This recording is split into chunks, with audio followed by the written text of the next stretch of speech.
푸틴이 짜르가 되려 한다.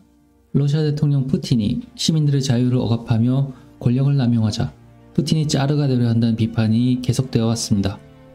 국제사회의 비난을 무릅쓰고 우크라이나를 침공한 것도 푸틴이 러시아 제국을 부활시키고 그 제국의 황제였던 짜르처럼 되기를 꿈꾸기 때문이라고 얘기됩니다. 그런데 푸틴이 되려고 한다는 이 짜르는 사실 그냥 황제가 아니고 로마 황제를 가리키는 말입니다. 러시아의 황제들이 짜르라는 명칭을 사용한 것도 로마 황제가 되고 싶었기 때문입니다. 로마가 되고 싶다는 러시아의 꿈은 어떻게 시작된 걸까요? 안녕하세요. 러시아 우크라이나 전쟁을 지정학으로 알아보고 있습니다. 러시아 제국의 지정학은 먼 옛날에 고대 로마 제국으로까지 올라가는데요.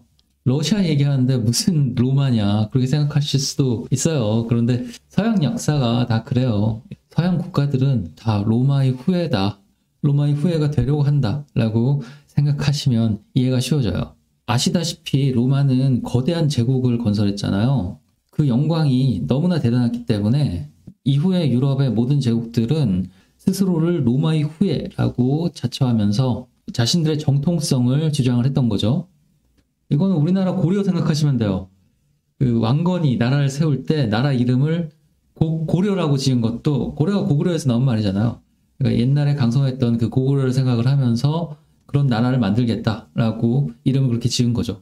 서양에서는 로마가 멸망한 다음에 유럽의 나라들이 로마의 후계자다라고 자처하면서 자기 나라의 위세를 떨치려고 한 거죠. 그런데 이 로마는 두 번 멸망해요. 왜냐하면 로마가 두 개였거든요.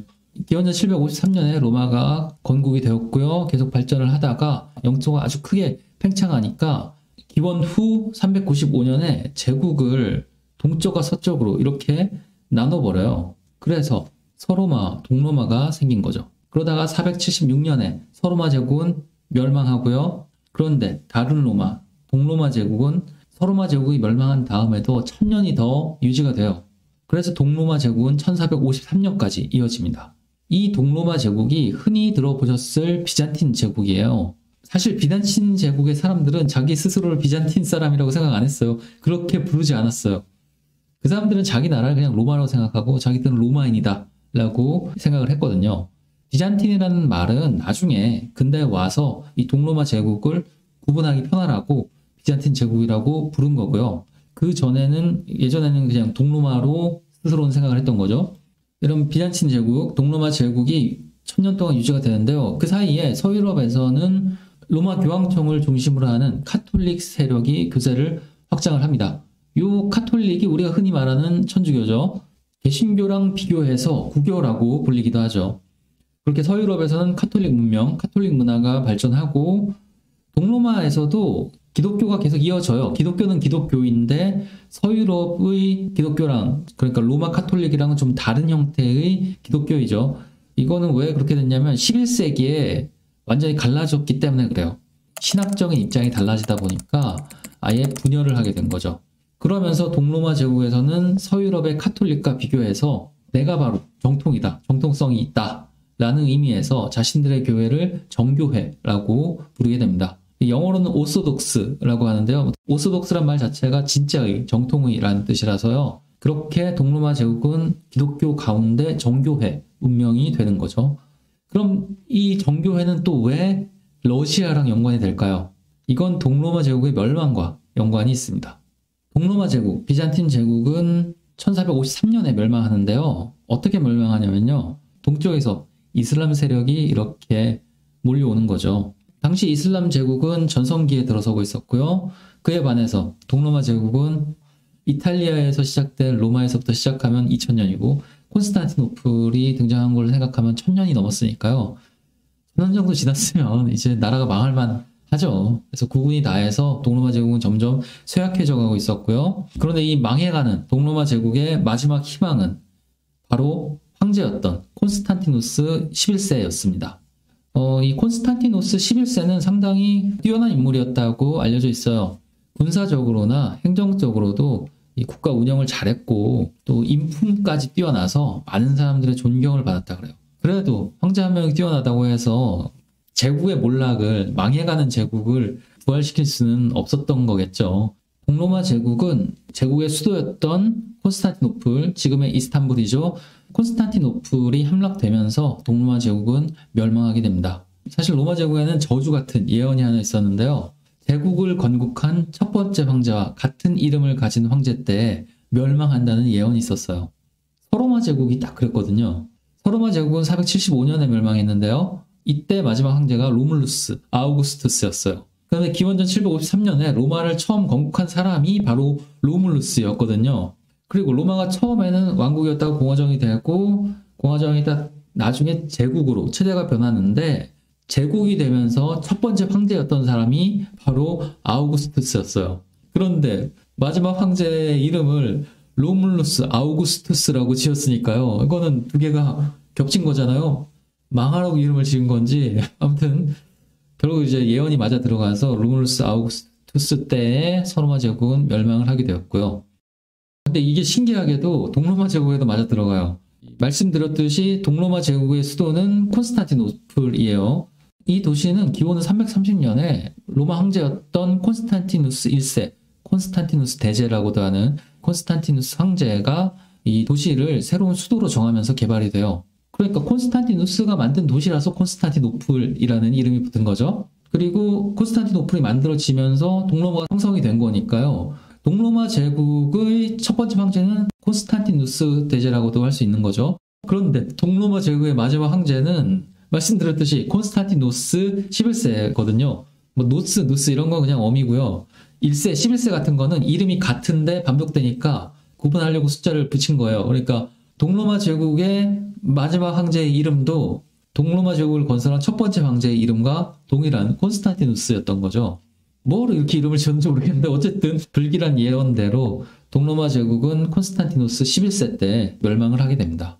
마지막 멸망의 순간에 말씀드렸듯이 콘스탄티누스 11세는 굉장히 뛰어난 인물이어서요. 또 용감하기도 했기 때문에 콘스탄티노플이 함락될 때 콘스탄티누스 11세 황제는 비겁하게 도망가거나 목숨을 구걸하지 않고 최후의 결사대를 이끌고 끝까지 전투를 벌이다가 장렬히 전사했던 것으로 알려져 있어요. 시신도 찾지 못했다고 그래요. 자, 그런데 이제 로마가 멸망했잖아요. 로마가 둘로 나눠졌는데 그 두 개가 다 망한 거예요. 그러니까 이제 로마의 후계자 자리를 놓고 여러 나라들이 서로 자기가 로마의 후계자라고 다투게 됩니다. 서유럽에서는 이미 서로마 제국의 후계자라면서 신성 로마 제국이 들어선 상태였고요. 이제 동로마가 멸망했으니까 이 동쪽 로마에도 계승자가 나타나야 되는 거죠. 이 계승자가 또 왜 중요하냐면 로마의 계승자가 되어야 황제가 될 수 있거든요. 제국, 황제 이런 게 그냥 자기가 부른다고 나는 황제다, 우리나라는 제국이다 이렇게 부른다고 되는 게 아니에요. 또 비교하자면 뭐 또 슬픈 역사이긴 한데 우리도 조선이 망할 때 막바지에 대한제국이라고 부른 적이 있잖아요. 고종은 자기를 황제라고 부르기도 했고요. 근데 그건 그냥 이름뿐이었으니까 아무 의미가 없었던 거죠. 주변 나라들에서 인정을 해줘야 제국이나 황제 이런 것들이 의미를 가질 수 있는 거죠. 그런데 유럽에서 원래 황제는 한 명밖에 없었어요. 제국이 로마 제국 하나였으니까요. 전 세계를 다스리는 제국의 황제도 단 한 명일 수밖에 없는 거죠. 그런데 서로마, 동로마가 갈라지면서 황제가 2명이 된 거예요. 이러면서 황제 숫자가, 그러니까 황제 티오가 정원이 늘어난 거죠. 이제 2명이 된 거죠. 그 티오를 서유럽에서는 신성로마 제국 황제가 차지를 한 거고요. 이건 나중에 또 바뀌어요. 일단 신성로마 제국 황제가 그 자리를 차지를 한 거고요. 이제 동로마에서도 동로마가 멸망했으니까 이쪽에도 티오가 하나 생긴 거죠. 그래서 이 티오 자리가 내 것이다 라고 주장한 사람이 나서게 되는데요. 먼저 동로마 제국을 멸망시킨 오스만 제국의 술탄 메흐메트 2세였어요. 이 메흐메트 2세의 주장은 그러니까 기적의 논리죠. 로마 제국은 멸망을 했는데 그걸 멸망시킨 게 나니까 로마 제국은 멸망한 게 아니라 내가 계속 통치하고 있는 거다. 그러니까 내가 오스만 제국의 황제이자 로마 제국의 황제이기도 하다 라고 주장을 했던 거죠. 그런데 여기서 바로 러시아가 쓱 등장합니다. 여기가 콘스탄티노플이고요. 이 지역이 비잔틴 제국이었는데 러시아는 지금 여기 있죠. 거리가 뭐 상당히 멀긴 하지만 이쪽으로 이어지게 되는 거죠. 이때의 러시아는 아직 나라가 자리를 잡지는 못한 상태였어요. 이때 러시아는 모스크바 대공국이라는 형태의 나라였어요. 대공국이라는 건 대공이 지배하는 나라다 라는 뜻인데요. 비슷한 걸로는 공국이 있어요. 공이라는 지위를 가진 영주가 지배하는 나라다 라는 의미죠. 공이라는 거는 공작, 서양 귀족 계급의 공작, 영어로는 듀크죠. 이걸 가리키기도 하고요. 경우에 따라서는 프린스, 왕자인 그 프린스를 가리키기도 해요. 그러니까 왕자나 공작이나 다 왕 밑에 있으니까 프린스라고 부르는 거죠. 마키아벨리의 군주론이라는 책이 있잖아요. 제목이 군주론이니까 책에 군주를 킹이라고 썼을 것 같은데 킹이 아니라 프린스라는 말로 이 군주라는 말을 표현을 했어요. 프린스나 듀크가 공이라고 할 수 있고요. 대공은 영어로 하면 그랜드 듀크, 그러니까 큰 공이라는 뜻이죠. 그랜드 프린스라고도 불렸어요. 그렇다고 이게 뭐 유럽 전체에 통일적으로 요 정도는 프린스, 요 정도 더 되면 그랜드 프린스 이렇게 된 거는 아니고요. 여기저기 그냥 따로따로 막 달라요. 체계가 잡혀있던 건 아니었어요. 그러니까 어떤 나라는 사실상 왕에 해당하는데 그냥 대공이라고 부르는 경우가 있었어요. 그러니까 그냥 다스린다고 아무나 왕이 되는 게 아니고 이 왕이 되려면 나라가 어느 정도 틀이 잡히고 주변에서도 왕이라고 인정을 해줘야 되는 거고요. 경우에 따라서는 교황청에서 승인을 해줘야지만 왕이 될 수 있었던 거죠. 동로마 제국이 멸망했을 때 러시아 쪽에서는 모스크바 대공국이 있었는데요. 이 시기에 이쪽 러시아 지역도 만만치 않게 복잡했어요. 모스크바 대공국만 있던 게 아니고 여러 공국들이 서로 막 경쟁을 하고 있었거든요. 동로마 제국이 멸망했을 때 이 모스크바 대공국은 독립전쟁 중이었어요. 이 지역에는 1250년에 저 멀리에서 웬 사람들이 막 와가지고 갑자기 나타나가지고는 이 러시아 쪽 사람들 막 죽이고 막 점령해서는 막 다스리고 있었거든요. 갑자기 이 사람들이 나타났는데 이 사람들이 너무 잘 싸웠어요. 이 이방인들이 일단 말을 잘 타고 싸움을 너무 잘했어요.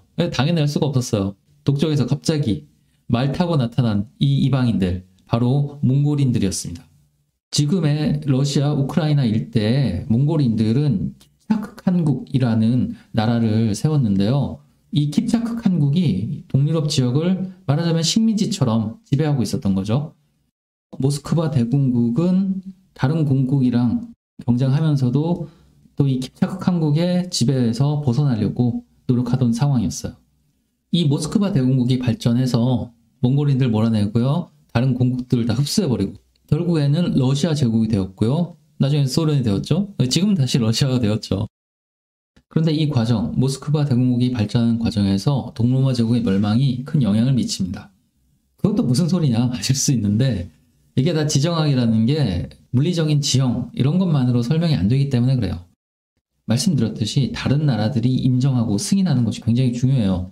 그런 인정을 통해서 정통성, 정당성이 수립되기 때문이죠. 동로마 제국이 멸망했을 때 모스크바 대공국의 대공, 군주죠. 군주는 이반 3세라는 사람이었습니다. 말씀드렸듯이 1453년에 동로마 제국이 멸망했는데요. 동로마 제국의 마지막 황제 콘스탄티누스 11세에게는 자식은 없었고요. 동생이 있었는데요. 동생의 딸, 그러니까 조카딸이 있었어요. 이 조카의 이름은 조이 팔레올로기나 또는 소피아 팔레올로기나라고 하는데요. 이 여인이 황제의 조카니까 동로마 제국의 혈통을 가지고 있었던 거죠. 그리고 이 여인 소피아 팔레올로기나 동로마 제국의 마지막 혈통을 가진 이 여인이 모스크바 대공국의 대공 이반 3세와 결혼하게 됩니다. 그러니까 모스크바 대공 역시 이반 3세 역시 내가 바로 로마의 계승자다 라고 주장할 명분이 생긴 거죠. 마지막 황제의 조카랑 결혼했으니까 로마는 멸망했지만 이제 새로운 로마가 나온다.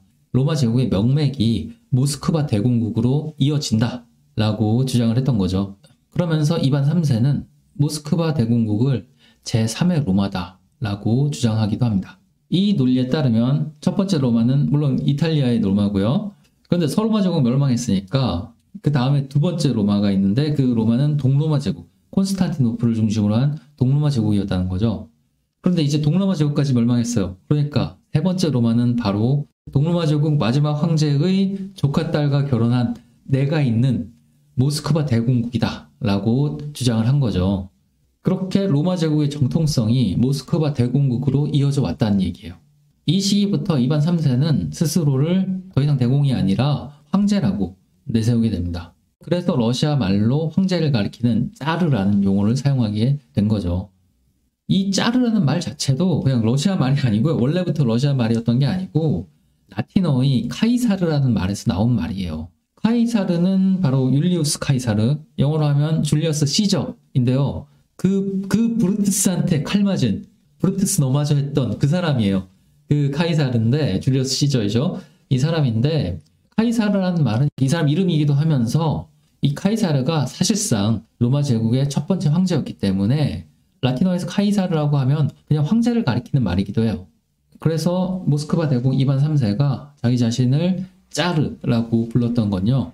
이제 로마가 동로마까지 멸망하면서 멸망했으니까 모스크바가 새로운 로마이고 자기 자신이 새로운 로마 황제이다 라고 주장했다는 걸 의미하죠. 이반 3세는 스스로 로마 황제라는 정통성을 내세우면서 주변 공국들을 흡수했고 몽골인들이 세운 휘착국 한국의 예속을 벗어나게 됩니다. 동로마 제국의 멸망 직후에 모스크바 대공국이 로마의 후계자를 자처했던 것, 이것이 러시아 지정학의 첫 번째 결정적 순간이라고 할 수 있습니다. 그렇다면 러시아 지정학의 두 번째 결정적 순간은 무엇일까요? 다음 영상에서 계속됩니다.